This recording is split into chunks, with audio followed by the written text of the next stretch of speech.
நேயர்கள் அனைவருக்கும் வணக்கம். வெண்முரசு பன்னிரு படைக்களம் அத்தியாயம் 23. காசி மன்னன் சகதேவனின் மகளாகிய கலாவதி உளம் அமையா சிற்றிளமையில் ஒரு சொல்லை கேட்டாள். அச்சொல்லில் இருந்தே அவள் முளைத்தெழுந்தாள். மானுடரை ஆக்குபவை ஒற்றை சொற்களை. அவர்கள் அதை அறிவதுதான் அரிது. ஒவ்வொருவருக்கும் உரிய தெய்வம் ஊழை ஒற்றை சொல்லென ஆக்கி அவர்கள் செவியில் ஓதுகிறது. பின்பு புன்னகையுடன் சற்று விலகி நின்று நோக்கி கொண்டிருக்கிறது. கைக்குழவியாகிய அவளை கோட்டைப்புற வளைப்பில் குறுங்காடு நடுவே இருந்த கொற்றவை ஆலயத்திற்கு கொண்டு சென்ற செவிலி ஆடையை திருத்தும் பொருட்டு அவளை நிலத்தில் அமர்த்திவிட்டு மடிப்புகளை நீவியபடி அருகிருந்த சேடியிடம் சொல்லாடினாள். சொல் அவளை இழுத்துச் சென்றது. ஒரு தருணத்தில் குழந்தையை உணர்ந்து குனிந்த போது அங்கே அது இருக்கவில்லை. அலறியபடி அவள் சுற்றிலும் நோக்கினாள். சூழ்ந்திருந்த புதர்களையும் சரிவுகளையும் துழாவினாள். குழந்தை மறைந்து விட்டிருந்தது. மகவின் அழகில் மகிழ்ந்த கந்தர்வர்களோ குழவியின் இளம் ஊனை விரும்பும் கூலிகளோ கொண்டு சென்றிருக்கலாம் என்றாள் முது செவிலி. இன்றே குழவி கிடைக்காவிட்டால் என் சங்கருத்து சாவேன் என்று செவிலி அலறினாள். அவளை பிடித்து துணியால் கைகளை கட்டி தேரில் அமர்த்தி அரண்மனைக்கு கொண்டு சென்றனர். அரச படைகள் வந்து அக்குறுங்காட்டை இலையொன்றையும் புரட்டி தேடின. தேட தேட பதற்றம் கூடி கூடி வந்தது. எனவே மாறுபட்டு எவரும் எண்ணாமலாகி ஒரே போல மீண்டும் மீண்டும் தேடினர். சலித்து ஒரு கணத்தில் குழந்தை கிடைக்காதென்ற எண்ணத்தை அடைந்தனர். பின் அவ்வெண்ணத்துடன் தேடினர். குழந்தையை கண்டடைவது அரிதாகியது. குழந்தை நிலத்தில் விடப்பட்டதுமே வாய்நீர் ஒழுக, கிண்கிணி ஒலிக்க, தண்டை மண்ணில் இழுபட, வளையணிந்த சிறு கைகளை மண்ணில் அரைந்து ஊன்றி சிரித்தும் சிதர் சொல் உரைத்தும் சாலையின் ஓரமாக சென்றது. அக்குழவியை கிளை மேலிருந்து நோக்கி கொண்டிருந்த அன்னை பெருங்கரடி ஒன்று தொங்கி இறங்கி ஒற்றை கையில் தூக்கி கொண்டது. அவளை மரக்கிளைகளின் பாதையின் ஊடாக கொண்டு சென்று தான் தங்கியிருந்த மரப்பொந்துக்குள் வைத்து கொண்டது. அங்கே 2 கரடி குழவிகள் முன்பே இருந்தன.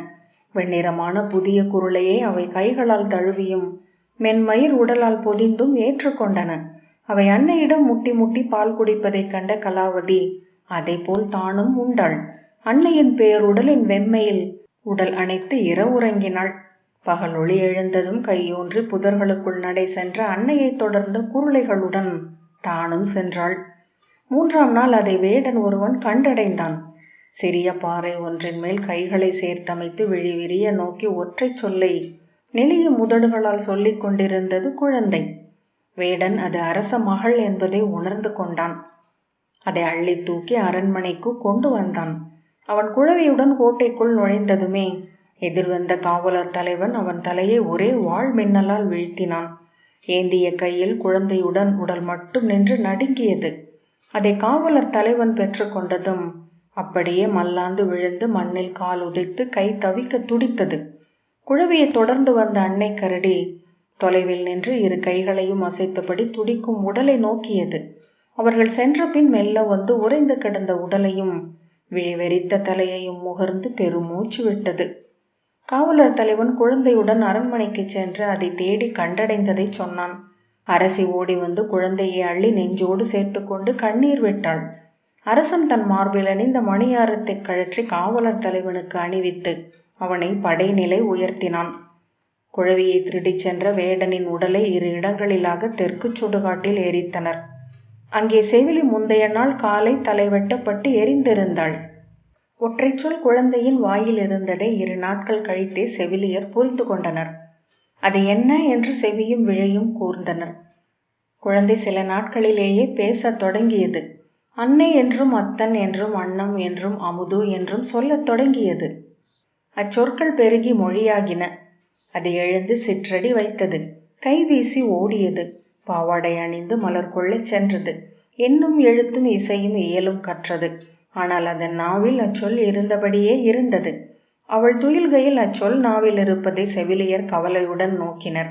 நிமித்திகரும் மருத்துவரும் கவிஞரும் படிவரும் கூட அச்சொல்லை அறிய முடியவில்லை. அவளுக்கு காட்டு தெய்வம் ஒன்று அளித்தது அது என்றான் சூதன். அதில் காட்டின் பொருள் உள்ளது. அதை அவளுக்குள் வாழும் காடு மட்டுமே அறிய முடியும் என்றான். அவள் கண்ணி என்றானாள். காசியின் பெருமை அறிந்து அவளை மனம் கொள்ள வந்தனர் ஆரியவர்த மன்னர். அவள் நாவில் உரையும் அச்சொல்லை பற்றி அறிந்ததும் அஞ்சி பின்வாங்கினர். அறியா சொல் என்பது அருளாத தெய்வம் போன்றது. நம் கொடை கொள்ளாதது அதை நம் இல்லத்தில் குடியேற்றலாகாது என்றார்கள் அவர்களின் நிமித்திகர்கள். கலாவதி நாளும் என வயது கொண்டாள். கைமேல் நீல நரம்புகள் தடித்தன. கழுத்து தடித்து குரல் ஆழ்ந்தது. முன்னெற்றி மயிர் மேலேறியது. மூக்கை சுற்றி ஆழ்ந்த கோடுகள் எழுந்தன. கண்ணுக்கு கீழே நிழல் படிந்தது. இனி ஒன்றும் எண்ணுவதற்கில்லை அமைச்சரே. கண்ணி ஒருத்தி கொள்வாரின்றி இருந்தாள் என்றால் நம் குடிக்கே பழியாகும். இனி முதலில் வந்து கோரும் அரசனுக்குரியவள் இவள் என்றான் சகதேவன். அரசே, அது ஊழுடன் ஆடுவது போல என்ற அமைச்சரை நோக்கி, ஆம், ஆனால் நான் முடிவு செய்துவிட்டேன் என்றான் அரசன். ஊழென அன்று மாலையே மதுராவின் யாதவர் குலத்து அரசன் தாசார்கனின் மனத்தூது வந்தது. கார்த்தவீரியனின் 108 மைந்தர்களில் கடையன் பரசுராமரால் எரிக்கப்பட்ட நகரின் எஞ்சிய பகுதியை கைப்பற்றி ஆண்டு வந்தான். அவன் அன்னை நகருக்கு வணிகம் செய்ய வந்த கீழே நிலைத்து வைசிய பெண்.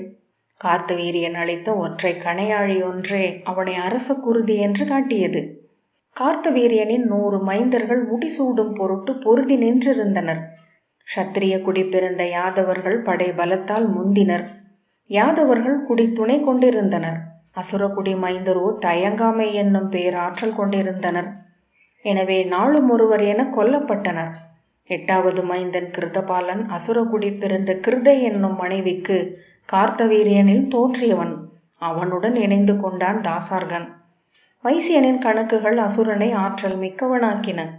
12 அசுரகுடிகளை ஒன்றிணைத்து தன் மூத்தோர் தங்கியிருந்த கார்தகம் என்னும் சிறுநகரை தாக்கி அழித்து அனைவரையும் கொன்றான் கிருதபாலன். எஞ்சியவர்கள் அவன் முன் அடிபணிந்தனர். அவர்களை திரட்டிச் சென்று காடுகளில் ஒளிந்து மிஞ்சியவர்களை கொன்றான். படைத்துணை தேடி அயல் நாடுகளுக்கு சென்றவர்களை ஒற்றர்களை அனுப்பி கொன்றான். முடிசூடி அமர்ந்த கிருதபாலனுக்கு படை நடத்துதல் கற்ற எந்த இளையோனும் பகைவனே என்று சொல் கூட்டி அளித்தான் தாசார்கன். தன்னுடன் இணைந்த உடன் பிறந்தார் அனைவரையும் கிருதபாலன் கொன்றான். எதிர்பிறரின்றி மதுராவின் முடிசூடி 12 மனைவியரை மணந்து தன்னிலை அமைந்த கிருதபாலனை துயில்கையில் வாழ் செலுத்தி கொன்றான் தாசார்கன். பிறர் இல்லாத நிலையில் மதுராவின் மன்னன் என்றானான். மூத்தவனின் 12 மனைவியரை தான் கொண்டான். சிதறி பறந்த யாதவர் குலங்களில் எஞ்சியவற்றை திரட்டி தன்னை அரண் செய்து கொண்டான். மதுராவின் நெய் வணிகம் அவனை நிலை நிறுத்தியது. ஆனால் குடிப்பிறப்பற்றவன் என்பதனால் ஆரியவர்த்தத்தின் அவைகள் எதிலும் அவனுக்கு இடம் இருக்கவில்லை. காசியின் இளவரசி கொள்வாரின்றி இருப்பதை அவன் அறிந்திருந்தான். அங்கிருந்து அவன் ஒற்றன் அமைச்சரிடம் அரசர் உரைத்த வஞ்சினத்தை அவனுக்கு அறிவித்தான். அன்றே மனத்தூதுடன் அவன் அமைச்சன் காசி நகர் புகுந்தான். கலாவதியை மணந்து மதுராவை வந்தடைந்த தாசார்கன் முதல் மனவெறிவில் அவள் மேல் கையை வைத்த போது அலறியபடி எழுந்தான். அவள் என்ன என்ன என்றாள். அவன் கையை உதறியபடி அலறிக்கொண்டே இருந்தான். மருத்துவரும் ஏவலரும் ஓடி வந்தனர். அனல் பழுத்த இரும்பு போல் இருக்கிறாள், என் கை வெந்துவிட்டது என்று தாசார்கன் கூவினான். அவள் திகைத்து எழுந்து நின்றாள். அவன் கையில் அனல் பட்ட தடமேதும் தெரியவில்லை. அவன் உளமயல் என்றனர் மருத்துவர். மறுநாள் மீண்டும் அவளை தொட்டபோது கை சுட கதறி விலகினான். அவளை தொடுவதை பற்றி எண்ணும் போதே அவன் அஞ்சி கையை வீசினான். கனவுகளில் அனல் உருவாக வந்து அவள் அவனை தழுவி உருக்கினாள். எலும்பு கூடாக அவனை மஞ்சத்தில் விட்டுவிட்டு காற்றில் அணைந்து புகையானாள். தாசார்கனின் உடல் கருமை கொள்ளத் தொடங்கியது. முதலில் அது நீலப்பயலை என்றனர் மருத்துவர். பின்னர் தோல் படர் நோய் என்றனர். பின்னர் தொழுநோயோ என்றனர். அவன் உடல் குறுகி கொண்டே வந்தது. கருகி சுருங்கி எரிந்தணைந்த காட்டு மரமென அவன் ஆனான். அவனுக்கு தொழுநோய் என்ற நகரில் செய்தி பரவியது. குருதிப்பழி தொடர்ந்து செல்லும் என்றனர் ஊர் மக்கள். அவன் உள்ளம் கொண்ட தொழுநோயை உடல் என்றுதான் அறிகிறது என்றனர் மூதன்னையர். முதலமைச்சரிடம் அரசை அளித்துவிட்டு அவன் தன் மந்தன சாலையிலேயே வாழலானான். அவன் செவிகளும் கண்களும் அணைந்தபடியே வந்தன. சுவையும் மனமும் மறைந்தன. இருத்தல் எனும் உணர்வு மட்டுமே எஞ்ச அந்த சிறு குடிலின் வாயிலில் அமர்ந்து ஒலி எழுந்த வானை நோக்கி கொண்டிருந்தான். கண்ணீருடன் கலாவதி தவமிருந்தாள். அவள் உடல் மெலிந்து ஒடுங்கி முதுமை கொண்டது. அவளை சூழ்ந்து எப்போதும் மதுரா நகரின் பெண்களின் இழிவரல் இருந்தது. கைப்பிடித்த கணம் முதல் கணவனை கருக்கியவள் என்று அவள் செவிப்பட எவரோ சொல்வது எப்போதும் நிகழ்ந்தது. மாமுனிவர் கற்கர் இமயமலையின் அடியில் அமைந்த தன் குரு நிலையில் வாழ்வதை நிமித்திகர் வழி அறிந்து அவரை சென்று கண்டாள். அவள் கைகளை பற்றி கண் மூடிய கற்கர், அரசி, 2 பழிச்சொற்களால் சூழப்பட்டிருக்கிறீர்கள் என்றார். உங்கள் செவிலியும் வேடன் ஒருவனும் உதிர்த்த விழிநீர் உங்களை சூழ்ந்துள்ளது. ஆகவேதான் பெரும் பழி சூழ்ந்த இக்கீழ்மகனின் மனைவி என்றானீர்கள். துணைவனின் பழிக்கும் அறத்துக்கும் பங்கென்றே துணைவியரை நூல்கள் உரைக்கின்றன. அரசி கைகூப்பி, நான் செய்ய வேண்டுவதென்ன என்றாள். உங்கள் சொற்களின் நடுவே நுண் சொல் என ஒன்று ஓடிக்கொண்டே இருக்கிறது. அந்த விதை முளைத்தெழுக, அதை ஒலி என்றாக்குக, அவ்வொலி மந்திரமாகுக, அது உங்களை மீட்டு கொண்டு வரும் என்றார் கற்கர். அரசி தலை வணங்கி மீண்டாள்.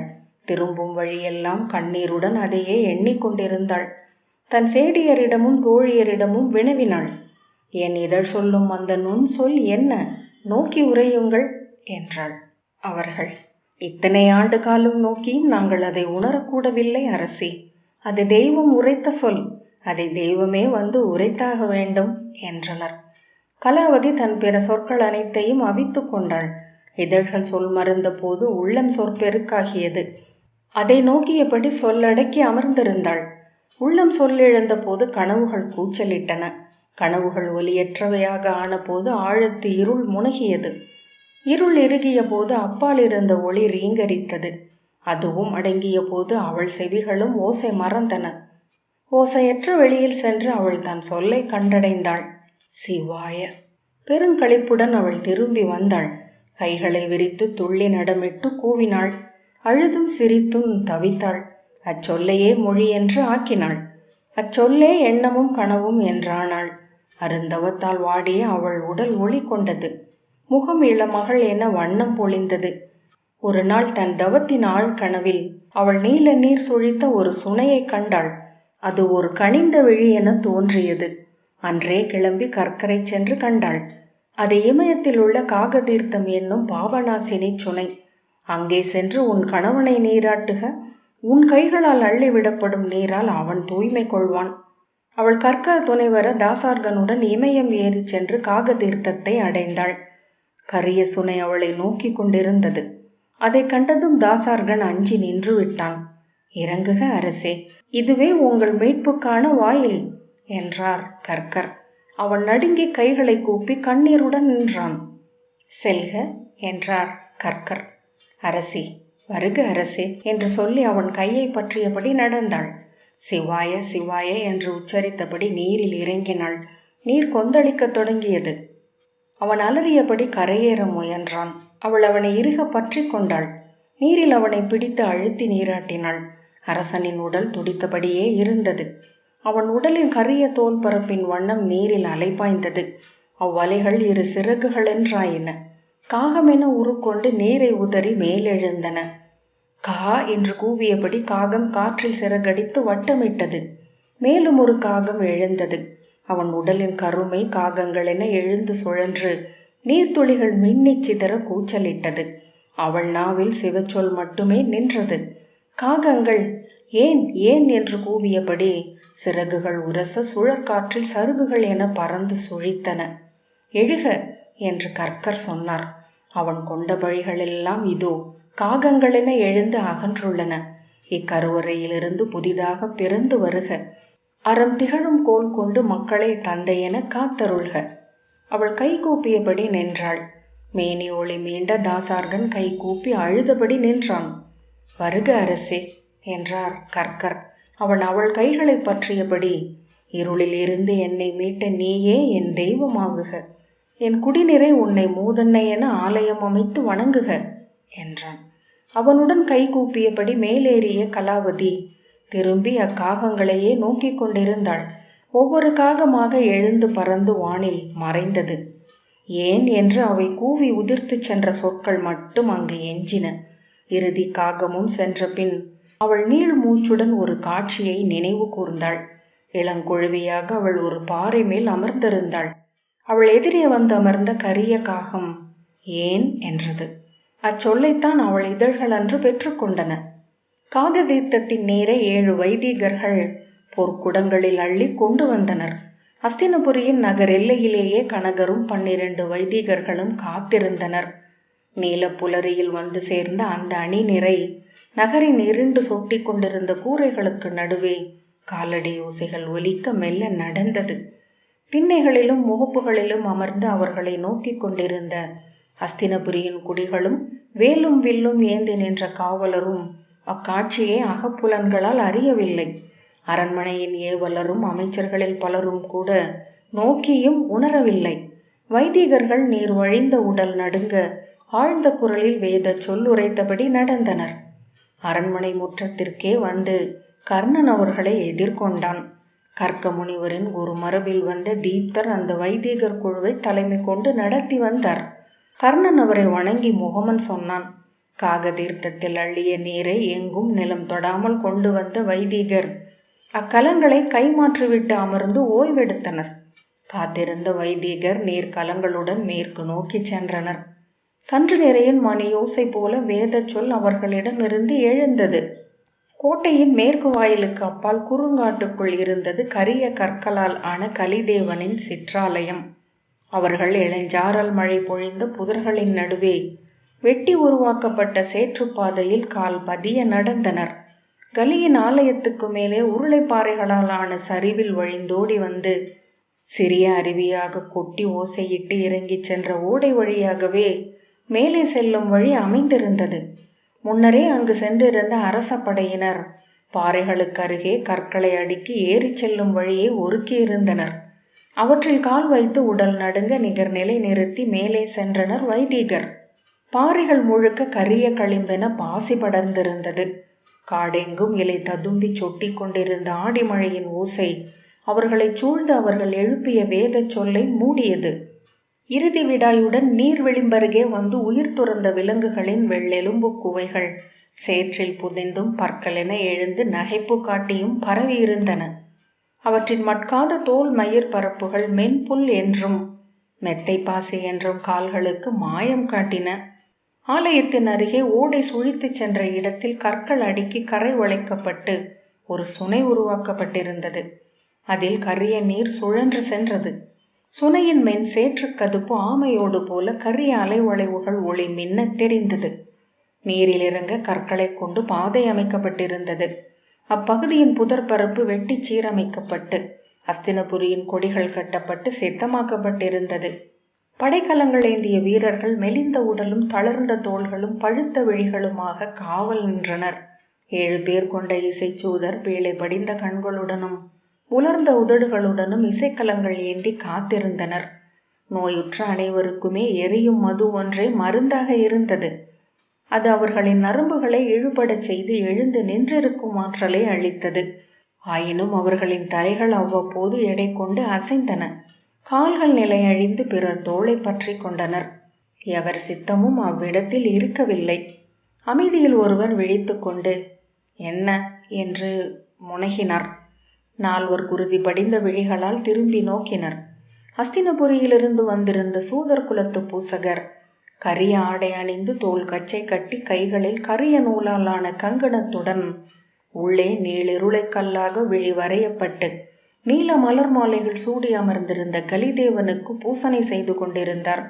கலிக்கு உகந்த பறவை ஊனும் கரும்பட்டும் எதிரெதிர் சிற்றாடிகளும் தோல் சவுக்கும் குறைக்குடமும் கருமயிர் சுருள்களும் இடம்புரி சங்கும் படைக்கப்பட்டிருந்தன. இரட்டை திரி விளக்குகள் தளர்ந்து எரிந்தன. ஓடைச்சரிவில் வேதம் ஒலிக்க கேட்டு அவர்கள் எழுந்து நின்று நோக்கினர். பூசகர் உள்ளே சென்று கெண்டி நீரை தெளித்து கைமணியை சுழற்றி ஒலித்து கலிக்குரிய போற்றுகைகளை சொல்லத் தொடங்கினான். வேதம் ஒலிக்க வைதிகர் மேலேறி வந்தனர். வழிகாட்டி வந்த தீப்தர் கைகளை கூப்பியபடி கண்களை திறக்காமல் வந்து கலி முன் நின்றார். அவரை தொடர்ந்து வைதிகர்களும் கண்களை மூடியபடி கைகளில் நீர் குடங்களுடன் நின்றனர். மங்களச்சூதரை நோக்கி படை தலைவர் கை காட்ட அவர்கள் இசை எழுப்பத் தொடங்கினர். அஞ்சிய ஆட்டுக்கூட்டம் போல முற்றிலும் இசை வழிந்து செவி பதைக்கும் வெற்றொலிகளின் பெருக்காக இருந்தது அந்த இசை. பூசகர் நுண் சொற்களை நாவிழாது உரைத்தபடி அக்குடங்களை பெற்றுக்கொண்டு கலியின் முன் நிறைத்தார். நீலக்குவளையால் நீரை தொட்டு கலி வடிவம் மேல் தெளித்து 3 முறை வணங்கிய பின் அக்குடங்கள் மேலும் தெளித்தார். கைகூப்பிய பின் திரும்பிய போது அவரும் நோயுற்றிருப்பது தெரிந்தது. காய்ச்சலால் இழுபட்டிருந்த அவரது முகத்தசைகள் உருமும் சிம்மம் போன்ற தோற்றத்தை அவருக்கு அளித்தன. ஆழ்குரலில், "உடையவர் நீர் கொண்டிருக்கிறார், உடனிருப்பார், அருளுண்டு" என்றார். கண்களை மூடியபடியே தீப்தர், "அவ்வண்ணமே ஆகுக" என்றார். அந்நீர் குடங்களை திரும்ப எடுத்து வைதிகர்களிடம் அளித்தார் பூசகர். தாளம் விரைவு கொள்ளும் தோறும் அங்கு நின்றிருந்த அத்தனை வீரர்களும் உடலில் அதன் கட்டற்ற அசைவுகளை அடைந்தனர். கால்கள் மண்ணில் நிற்காது எழுந்தன. இசைத்தலின் விரைவில் முகம் இழுபட்டு வாய் விரிந்து இழிக்கத் தொடங்கினர் சூதர்கள். அவ்விழிப்பு வீரர்களிடமும் பரவியது. வைதிகர்கள் நிறையாகச் சென்று அச்சுனையில் காகதீர்த்தத்தின் நீரை ஊற்றினர். ஒழிந்த கலங்களை திரும்ப கொண்டு வந்து கலியின் ஆலயத்தருகே அமைத்தனர். கைகளை கூப்பியபடி கீழே இழிந்திறங்கும் ஓடையை நோக்கி வைதிகர் நின்றனர். அவர்களுக்கு மேல் மென்மழை பொழிந்து கொண்டிருந்தது. தங்கள் மேல் விழிகள் பதிந்திருக்கும் உணர்வை வைதிகர் அடைந்தனர். இளையவர் ஒருவர் விழி சுழற்றும் போது ஈரப்புதர்களுக்குள் 2 நரிக்கண்களைக் கண்டு திடுக்கிட்டார். அச்சம் விழிகளை கூர்மை கொள்ளச் செய்ய மேலும் மேலும் என விழிகளை கண்டார். "என்ன?" என்றார் மூத்த வைதிகர். "நரிகள் நிறைய அமர்ந்திருக்கின்றன." அவர் நோக்கிவிட்டு தனிந்த குரலில், "அவை இங்கே தலைமுறைகள் என வாழ்பவை. இது நீர் அருந்த வரும் விலங்குகளை வேட்டை கொள்வதற்கு உகந்த இடம்" என்றார். அனைவரும் நரிகளை நோக்கிவிட்டனர். தீப்தர் அவர்கள் நோக்குவதை உணர்ந்தாலும் திரும்பவில்லை. "கூரிய நோக்குகள்" என்றார் ஒருவர். "அவை பசி கொண்டிருக்கின்றன." "பசி கூறியது" என்றார் இன்னொருவர். ஓடைக்கு கீழே அரசர் எழுவதை அறிவிக்கும் வலம்புரி பணிலம் முழங்கியது. இசையின் அதிர்வுகளில் நின்றாடி கொண்டிருந்த சூதரும் வீரரும் அதை அறிந்ததாகவே தெரியவில்லை. அவர்களின் முகங்கள் ஊனுண்டு களத்தில் கழிக்கும் கூலிகளின் முகங்களுக்குரிய இழிப்பை கொண்டிருந்தன. அஸ்தினபுரியின் அமுத கலச கொடி மேலேறி வந்தது. ஈரத்தில் துவண்டு கழியில் சுற்றி இறந்து கொண்டிருக்கும் பறவையின் இறுதிச் சிறகடிப்பு என அது நுனி அதிர்ந்தது. தொடர்ந்து வாளேந்திய 7 வீரர்கள் வந்தனர். கர்ணன் 2 படை வீரர்களால் தோள் தாங்கப்பட்டு நடந்து வந்தான்.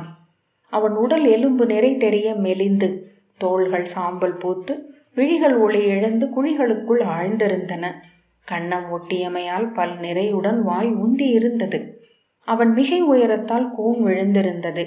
வீரர்கள் அவனை ஒவ்வொரு காலடிக்கும் முன் செலுத்தி உடலை தூக்கி வைத்தனர். அவனுக்கு பின்னால் செங்கோலேந்திய ஒரு வீரன் வர, தொடர்ந்து மங்கள பொருட்களுடன் 7 சூதரும் இசைக்கலங்களுடன் 3 சூதரும் வந்தனர். துரியோதனன் கைகளை கட்டியபடி 2 பக்கமும் நோக்கி நடந்து வந்தான். அவன் வெண்பட்டாடைகள் மழையால் நனைந்து உடலுடன் ஒட்டி நடக்கும் போது இழுபட்டு கொப்புளங்களாகி அலைகளாயின. அவன் தன்னந்தனிமையில் நடப்பவன் போல் இருந்தான். முகம் மலர்ந்திருக்க விழிகள் கனவுக்குள் விரிந்திருந்தன. தீப்தர் அவனை நோக்கி கொண்டு கைகளை கூப்பியபடி நின்றார். "இத்தனை ஒளியா?" என வைதிகர்களில் எவரோ கேட்டனர். அது அவரது எண்ணமாக இருந்தது. அவன் உடல் கரிய மணி என ஒளிவிட்டது. ஈரம் வழிந்த இலைப்பரப்புகளில் அவன் உடலின் ஒளி அலைபடிவது போல் தோன்றியது. காட்டுக்குள் மழை காற்றுடன் இணைந்து சுழன்றது. அவர்கள் மேலே வந்ததும் பூசகர் சென்று எதிர்கொண்டு வரவேற்று ஆலய முகப்பிற்கு கொண்டு வந்தார். கலிதேவனுக்கு நேர் நிற்றலாகாதென்பதனால் கர்ணன் இடப்பக்கமும் துரியோதனன் வலப்பக்கமும் நிற்க பணிக்கப்பட்டனர். துரியோதனனுக்கு பின்னால் கனகர் நின்றார். கர்ணன் கைகளை கூப்பியபடி தளர்ந்து கீழே சரியும் விழிகளுடன் நின்றான். அவனை பின்னால் 2 தாங்கி பிடித்திருந்தனர். அவன் கழுத்து தசைகள் சொடுக்கி அதிர்ந்து கொண்டிருந்தன. கெண்டைக்கால் தசைகள் உருண்டிருந்தன. துரியோதனன் வணங்காமல் கைகளை மார்பில் கட்டியபடி நோக்கி நின்றான். பூசகர் மலரும் நீரும் காட்டி சுடராட்டு நிகழ்த்தினார். செய்கைகளால் பலிகொடையும் சொற்கடையும் மாற்றிக் கொண்டிருந்த போது துரியோதனன் மெல்ல நகர்ந்து கலிக்கு நேர் முன்னால் வந்து நின்றான். பூசகர் திரும்பி கையசைத்து விலக்க முயன்று பின் தவித்தார். நீரும் மலரும் கொண்டு வந்தளித்த போது கர்ணன் கை நீட்டி பெற்று கொண்டான். துரியோதனன் சுருங்கிய புருவங்களுடன் சிலை விழிகளையே நோக்கி கொண்டிருந்தான். தீப்தரின் ஆணைப்படி 3 வைதிகர்கள் வந்து பணிந்து கர்ணனையும் துரியோதனனையும் சுனை அருகே கொண்டு சென்றனர். தீப்தர் அருகே வந்து, "ஆடையை கழற்றுக அரசே" என்றார். "ஏன்?" என்று அவன் அவரை அப்போதுதான் நோக்குபவன் போன்ற திகைப்புடன் கேட்டான். "கலி தீர்த்தம் இது." இமயத்தின் காக தீர்த்தம் கலந்தது. நகரை கவ்விய நோய் நீங்க நீங்கள் இதில் கழுவாய் நீராட்டி ஏற்ற வேண்டும். அவன் அச்சொற்களையும் பெற்றுக்கொள்ளவில்லை. அவ்விழிகளின் வெறுமையை நோக்கிய பின் அவர் தலையசைக்க அகம்படிக்காரர்கள் அவன் ஆடைகளை களைந்தனர். முழு வெற்றுடலுடன் அவன் நிற்க தீப்தர் அகம்படியினரிடம், ஒரு சிறு அணி கூட இருக்கலாகாது. கருவறை விட்டு வந்த அதே தோற்றம் இருக்க வேண்டும் என்றார். ஒரு அகம்படியன் அவன் கைகளில் இருந்த கணையாழி ஒன்றை கழற்றினான். குழலில் மலர்கள் எஞ்சியிருக்கின்றனவா என ஒருவன் நோக்கினான். அவர்கள் பணிந்ததும் தீப்தர் துரியோதனனின் கைகளை பற்றியபடி அழைத்துச் சென்று நீர் விளிம்பருகே நிறுத்தி, இறங்கி நீராடுக அரசே என்றார். அவன் குனிந்து நீரையே நோக்கி கொண்டிருந்தான். நீராடுக என்றார் தீப்தர். அவன் மெல்ல காலடி எடுத்து வைத்து சேற்றில் இறங்கினான். அவன் கால்கள் நடுங்கிக் கொண்டிருந்தன. கைகளை கூப்புக என்றார் தீப்தர். அவன் குழந்தை போல அதை செய்தான். நீர் அலை கொப்பளிக்க தொடங்கியது. அதற்குள் பல்லாயிரம் நாகங்கள் நெளிவது போல. மூழ்குக என்றார் தீப்தர். அவன் கண் மூடி நீரில் மூழ்கி எழுந்தான். சொட்டும் குழலுடன் நின்ற அவனை நோக்கி பிரிதொரு முறை பிரிதொரு முறை என்றார் தீப்தர். கிளைகளுக்குள் இருந்து கா என்னும் கூச்சலுடன் வந்த காகம் ஒன்று நீருக்குள் பாய்ந்தது. மீன் கொத்தி போல மூழ்கி மறைந்தது. அவன் திகைத்து நோக்க, மூழ்குங்கள் என்றார் தீப்தர். அவன் மீண்டும் மூழ்கிய போதும் கூச்சலிட்டபடி மேலும் காகங்கள் வந்து நீரை அரைந்து விழுந்து மூழ்கின. படை வீரர்கள் வியப்பொலியும் அச்சக்கூச்சலுமாக வந்து குழுமினர். 4 பக்கமும் காட்டுக்குள்ளிருந்து காகங்கள் வந்து நீருக்குள் சென்றபடியே இருந்தன. நீரை அவை அரைந்து சிதறடித்து கற்களைப் போல மூழ்கி கருநிழலாக மாறி ஆழ்ந்து அங்கிருந்த இருள் கலங்களுக்குள் மறைந்தன. நீர் மேலும் மேலும் கருமை கொண்டது. வைதிகரே, போதும் என்றான் கர்ணன். 3ஆம் முறை 3ஆம் முறை என்றார் தீப்தர். மீண்டும் துரியோதனன் மூழ்கிய போது நீரே தெரியாதபடி காகங்கள் வந்து விழுந்தன. உடல் பேரெடை கொண்டது போல துரியோதனன் தள்ளாடி நீருக்குள்ளேயே விழுந்தான். அரசே, கரை சேருங்கள், வந்துவிடுங்கள் என்று கர்ணன் கூவினான். துரியோதனன் நடுங்கியும் தத்தளித்தும் கால் எடுத்து வைக்க காகங்கள் அவனை அரைந்து அரைந்து நீரிலேயே மூழ்கடித்தன. அவனால் ஏற முடியவில்லை. அவரால் அதை கடந்து வர முடியவில்லை என்றார் தீப்தர். அவர் நோய் கொண்டிருக்கிறார் என்று கனகர் கூவினார். துரியோதனன் உடல் ஒளி இழந்து கருமை கொண்டு தசைகள் தளர்ந்து தொய்ந்தது. அவன் தோள்களும் கால்களும் நடுங்கின. உதடுகள் துடித்து கொண்டிருந்தன. கண்ணிமைகள் தடித்து சரிந்தன. நோய் கொள்கிறார், கணம் தோறும் நோய் முதிர்கிறது என்றார் வைதீகர் ஒருவர். ஆசிரியரே, அவர் இதை கடந்து மீள முடியாது. உடல் குறுகி துரியோதனன் நீருக்குள்ளேயே விழுந்தான். 2 முறை எழ முயன்று மீண்டும் விழுந்து நீரில் மூழ்கினான்.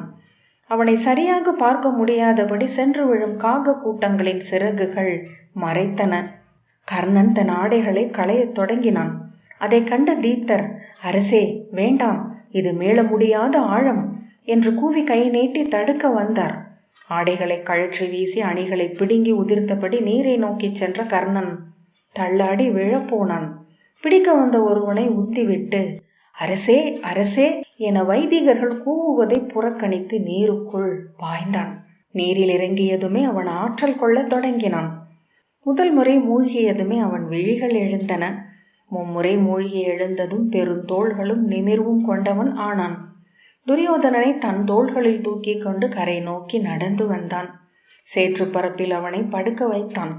அவனுக்கு பின்னால் சுனைக்குள் புகுந்த காகங்கள் நிழல்களாக உள்ளே அசைந்து பின் மறைந்தன. அலை அடங்கி அது அமைதி கொண்டது. துரியோதனனின் அருகே வந்து குனிந்து தீப்தர் அவன் முகத்தை நோக்கினார். அரசர் மீண்டு விடுவார். இனி சில நாட்களில் முன்பென ஆகிவிடுவார். விழி தூக்கி கர்ணனை நோக்கி அரசே தாங்கள் என்றார்.